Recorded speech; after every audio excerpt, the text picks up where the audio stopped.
Last हमारा question था find the solution of d two y by d x square plus three d y by d x plus two y is equal to e to the power minus x. यहाँ पे कुछ condition दिए हुए हैं that satisfy the condition y is equal to zero d y by d x is equal to zero at x is equal to zero. मतलब at x is equal to zero पे y का value भी zero है और d y by d x का भी value zero है। तो सबसे पहले इसका हम लोग कॉम्प्लीमेंट्री फंक्शन और पर्टिकुलर इंटीग्रल फाइंड करेंगे, देन हम लोग कंडीशन को यूज़ करेंगे। सो जैसे हम लोग प्रीवियस क्लासेस में देख चुके हैं कि फॉर कॉम्प्लीमेंट्री फंक्शन हम लोग राइट हैंड टर्म को यह जीरो कर देते हैं, तो ये हो जाएगा डी, और डी बाई डी एक्स की जगह पे हम लोग क्या पुट करते हैं, कैपिटल डी पुट करते हैं। सो ऊपर के इक्वेशन से हमारे पास वैल्यू हो जाएगा d square plus three d plus to. यहाँ पे हम लोग जिसे देख रहे हैं D square plus three d plus यहाँ पे डिफ्रेंसिएशन का टर्म नहीं है तो ये हो जाएगा टू, और चूंकि y के साथ है तो यहाँ पे हम लोग लिखेंगे y इज इक्वल टू, और कॉम्प्लीमेंट्री फंक्शन फाइंड करने के लिए हम लोग राइट हैंड टर्म को या RHS को ज़ीरो कर लेते हैं, तो ये ज़ीरो हो गया। यहाँ से फिर y को हम लोग एलिमिनेट करेंगे, तो y को एलिमिनेट करने के बाद हमारा वैल्यू हो जाएगा d square plus three d plus two is equal to zero.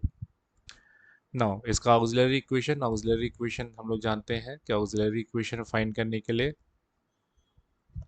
हम लोग d को रिप्लेस करते हैं m से, तो ये हो जाएगा auxiliary equation m square plus three m plus two is equal to zero. ना इसको हम लोग सॉल्व करेंगे, ये हमारा क्वाड्रेटिक इक्वेशन है। मिडिल टर्म ब्रेकिंग करके भी कर सकते हैं, तो इसका होगा हमारा breaking m square plus two m plus m plus two is equal to zero. तो इसको हम लोग सॉल्व करेंगे तो m कॉमन यहाँ पे m प्लस टू, और फिर यहाँ one common m plus two is equal to zero. तो इसका हमारा फैक्टर बनेगा m प्लस टू और m plus one is equal to zero. इसको हम लोग सॉल्व करेंगे तो हमारे पास m के दो वैल्यू आएंगे, एक होगा m is equal to minus one और एक होगा माइनस टू। जो कि इसको सॉल्व करेंगे तो हमारा m का वैल्यू आएगा m is equal to minus one, और इसको सॉल्व करेंगे तो इसका वैल्यू आएगा m is equal to minus two. तो इसके हमारे दो रूट्स हुए और दोनों रूट्स अनइक्वल रूट्स हैं। रियल और अनइक्वल रूट्स में हमारा कॉम्प्लीमेंट्री फंक्शन होता है c1 e to the power m one x, तो m1 का वैल्यू है माइनस एक्स, तो माइनस एक्स लिख लेंगे माइनस वन, और c2 e to the power minus two x. जब हम लोग रियल और अनइक्वल रूट्स होते हैं तो c1 e to the power m one x plus c2 e to the power m two x, ये हमारा सोल्यूशन होता है। सो ये हमारा निकल गया कॉम्प्लीमेंट्री फंक्शन। नेक्स्ट हम लोग को फाइंड करना है ये जो RHS का टर्म है e to the power x, इसको सॉल्व करते हैं तो हमारे पास आता है, और वो होता है हमारा particular integral. So for particular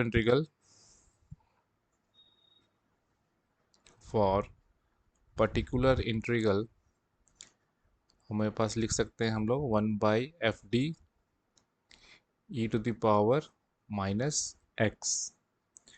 F d हमारा क्या है, ये फंक्शन है जो हमारा दिया हुआ है, that is d square plus two d plus sorry three d plus two, और यहाँ पे है e to the power minus x. तो जैसे इसको हम लोगों ने सॉल्व किया था, इसको हम लोग को चूँकि यहाँ पे ई के पावर है हमारा माइनस वन, सो डी का टर्म जब इस तरह का हो, या हम लोगों ने देखा है कि डी को हम लोग रिप्लेस करेंगे डी प्लस अल्फ़ा से, और ई टू द पावर अगर अल्फ़ा एक्स हो तो यहाँ पे अल्फ़ा का वैल्यू है minus one, that means D को रिप्लेस करेंगे हम लोग डी माइनस वन से। तो यहाँ पे इसके ठीक नीचे हम लोग लिखेंगे one divided by d minus one का whole square plus three d minus one plus two e to the power minus x. इसको जब हम लोग सॉल्व करेंगे, सॉल्व करने के बाद हमारा आंसर आएगा ए माइनस बी का होल स्क्वायर प्लस थ्री, इस तरह के टर्म्स को हम लोग सॉल्व करेंगे तो ये हो जाएगा। और यहाँ पे हम लोग जानते हैं कि जब e to the power x होता है इस तरह के टर्म्स में, तो हम लोग यहाँ पे e to the power x को अब आगे लिखते हैं, यहाँ पे -x, और यहाँ पे लिखते हैं हम लोग x का पावर 0।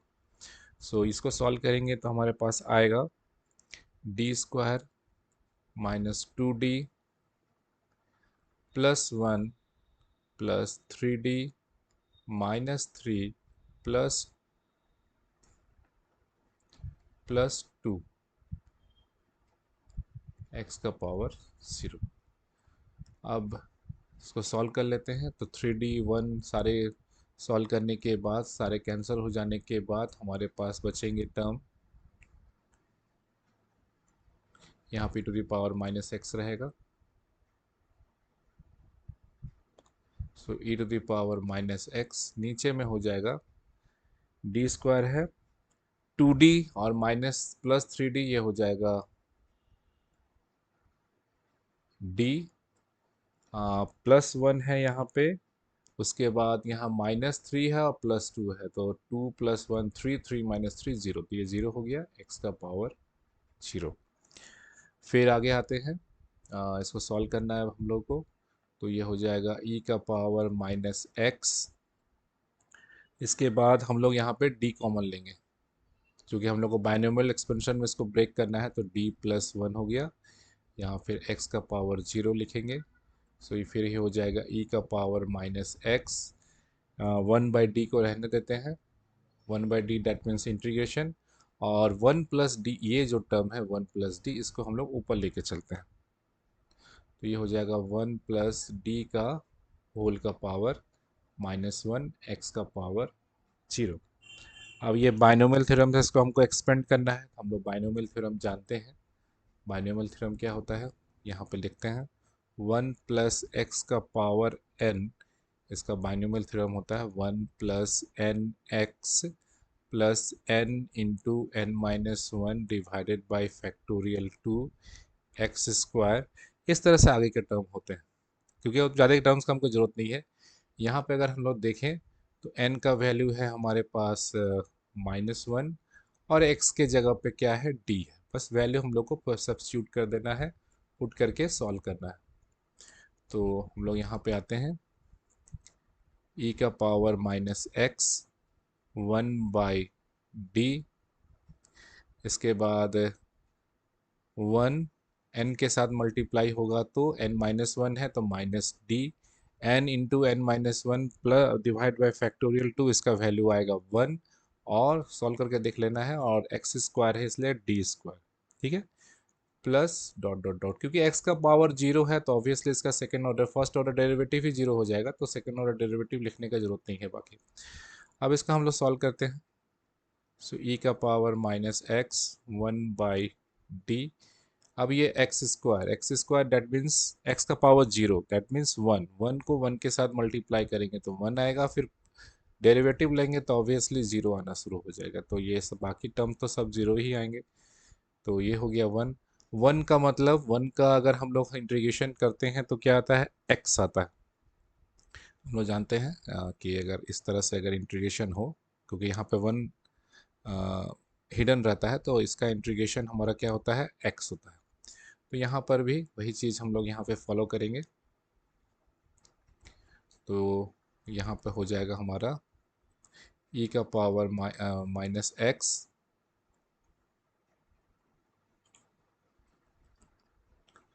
e का पावर -x, और यहाँ पे हो जाएगा x, तो हमारे पास पर्टिकुलर इंटीग्रल हो गया x × e⁻⁻x। तो हम लोग फिर कंप्लीट सॉल्यूशन लिखेंगे, सो हमारा कंप्लीट सॉल्यूशन हो जाएगा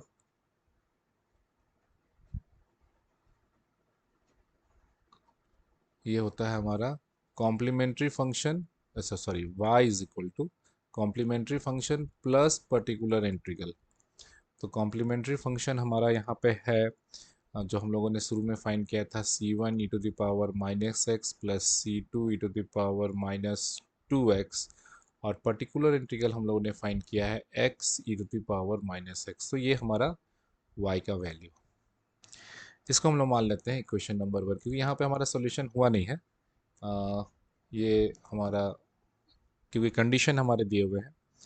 अब कंडीशन के लिए एक और कंडीशन है कि d y by d x भी हमको यहाँ पे दिया हुआ है। यहाँ पे d y by d x का वैल्यू भी दिया हुआ है, तो इसलिए ऑब्वियसली इसको डिफ्रेंशिएट करना होगा। सो यहाँ पे इसको डिफ्रेंशिएट करेंगे। Therefore d y by d x c one, ये हो जाएगा minus c one e to the power minus x minus two c two e to the power minus two x, और ये प्रोडक्ट फंक्शन में है, तो इसका डिफरेंशिएशन हम लोग x के रिस्पेक्ट में कर रहे हैं। तो इसका डिफरेंशिएशन पहली बार में x के रिस्पेक्ट में करेंगे तो 1 आएगा, बाकी का टर्म कांस्टेंट। और फिर जब हम x को कांस्टेंट रखेंगे और इसका इंटीग्रेशन करेंगे तो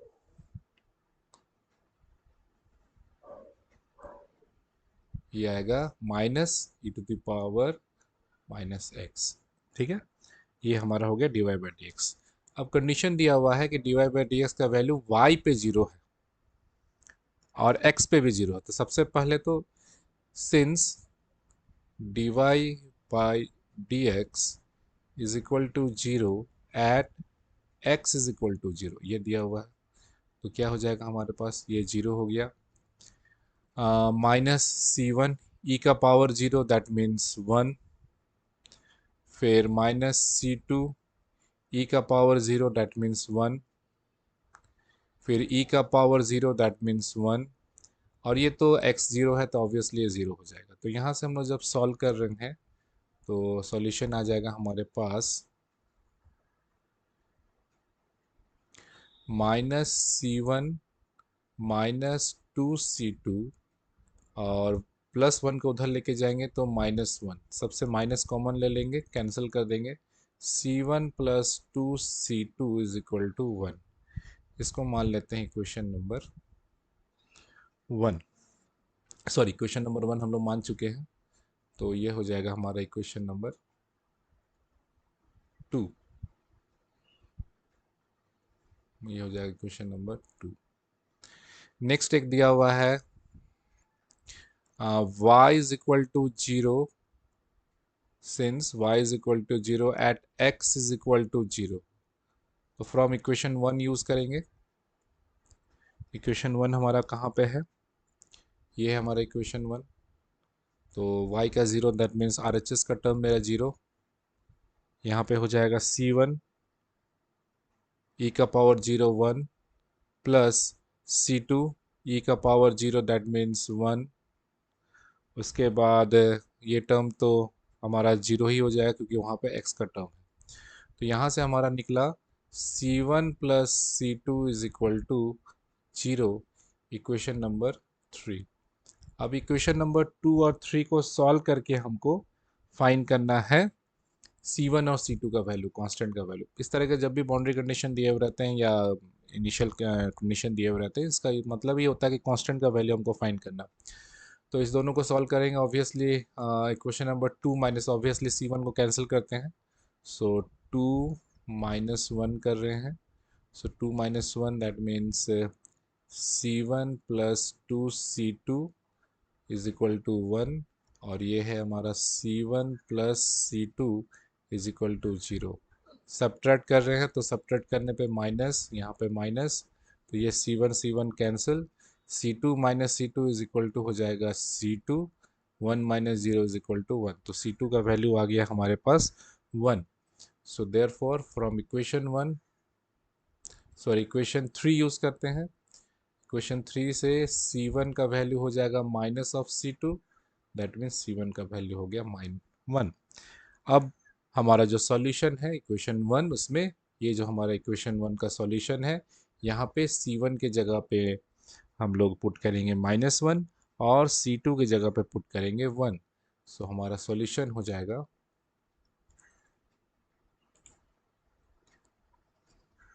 therefore solution becomes y is equal to minus C1 के जगह पे -1 C2 की जगह पे +1, x तो रहेगा ही, और e⁻−x रहेगा। तो यहाँ पर देख रहे हैं e⁻−x, यहाँ पर भी e⁻−x कॉमन ले लेते हैं, तो ये हो जाएगा x-1 e⁻−x प्लस e⁻2x। सो ये हमारा सॉल्यूशन हुआ एक तरह के प्रॉब्लम्स का। ठीक है, नेक्स्ट अब हम लोग आते हैं, जैसे हम लोगों ने दो टाइप्स प्रॉब्लम सॉल्व किए थे, अब हम लोग स्टॉप कर रहे हैं जब पर्टिकुलर इंटीग्रल हमारा केस 3 जो भी बोले,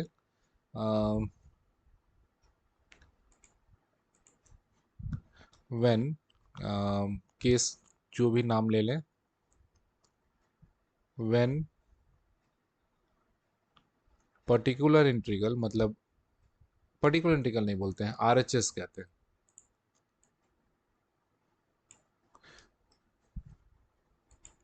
व्हेन आरएचएस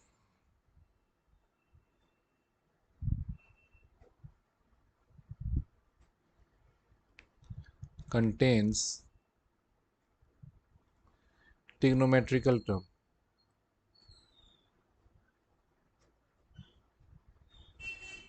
trigonometrical terms।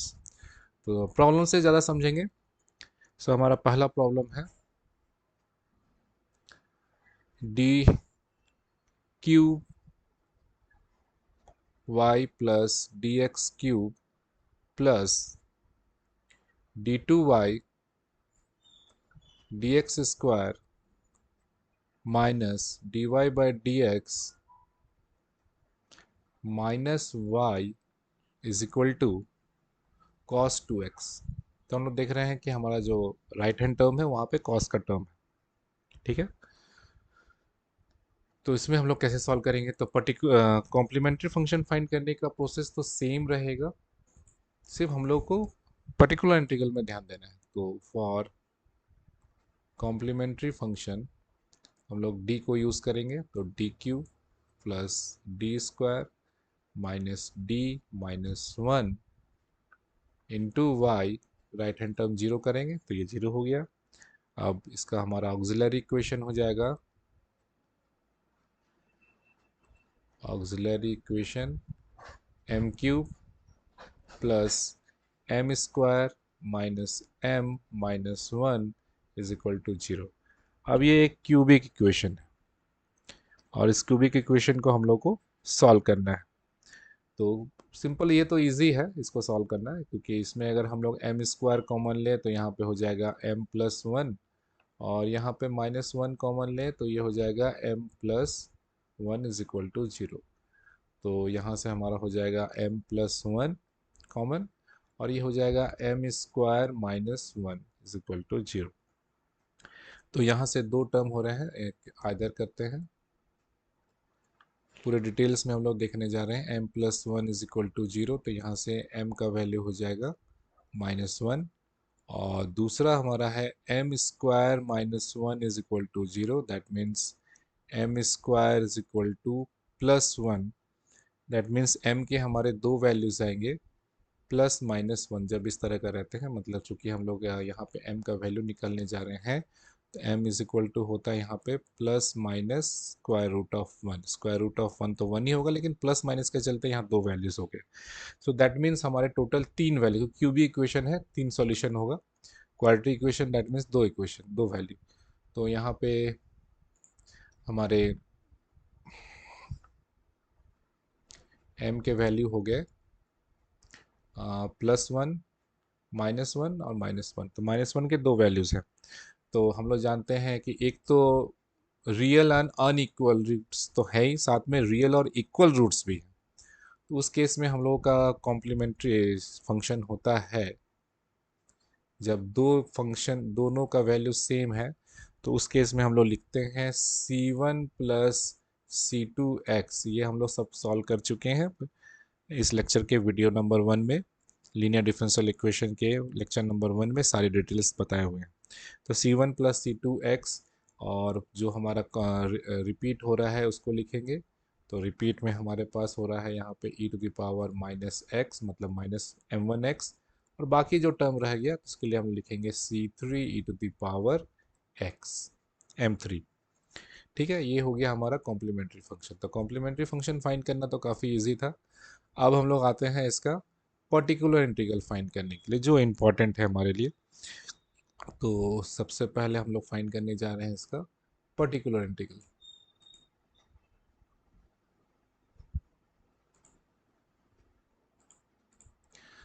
तो फॉर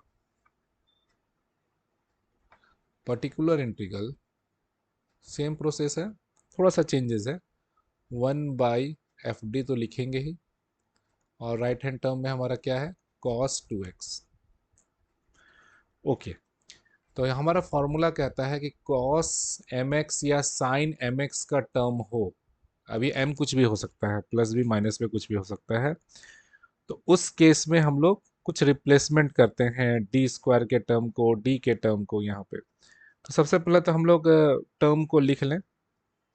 तो एफ डी हमारा है यहाँ पे, जो इक्वेशन है यहाँ पे dq+3d² - d - 1। तो इसको हम लोग यहाँ पे लिखेंगे। तो ये हो जाएगा 1/dq प्लस d² - d - 1, उसके बाद cos 2x। फिर इसको हम लोग ब्रेक भी करेंगे। तो हम लोगों ने जैसे ब्रेक किया है m वाले टर्म में, वैसे इसको कर लेंगे। इसका फैक्टर निकालेंगे तो आएगा d² - 1 और d+1 cos 2x। ठीक है, ये हमारा यहाँ पे था ये वाला टर्म। तो m के जगह पे हम लोगों ने d पुट कर दिया बस। अब उस कंडीशन कहता है कि जब भी इस तरह का टर्म हो, राइट हैंड में cos mx का टर्म हो, तो d² को रिप्लेस करते हैं हम लोग -m² से। ठीक है, d² को रिप्लेस करेंगे -m² से। यहाँ पे m का वैल्यू क्या है, यहाँ पे m का वैल्यू है 2। दैट मीन्स d² को यहाँ पे हम लोग रिप्लेस करेंगे -4 से। तो ये हो जाएगा हमारा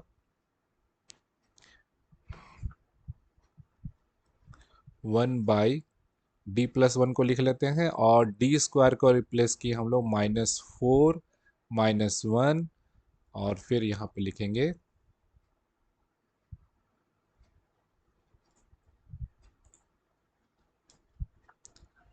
cos 2x। तो फिर -4 -1 हो जाता है -5। तो ये हो जाएगा 1/d+1, यहाँ पे हो जाएगा हमारा -5।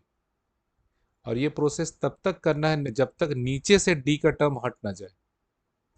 तो उसके लिए हम लोग फिर करते हैं रैशनलाइजेशन। यहाँ पे d+1 है, तो ऊपर नीचे हम लोग किससे मल्टीप्लाई करेंगे, d-1 से। d-1 d+1 और -5 cos 2x। सो यहाँ से नीचे का टर्म फॉर्मूला से हमारा हो जाएगा d-1, ये हो जाएगा d² - 1 -5 cos 2x। तो ये हो जाएगा हमारा d-1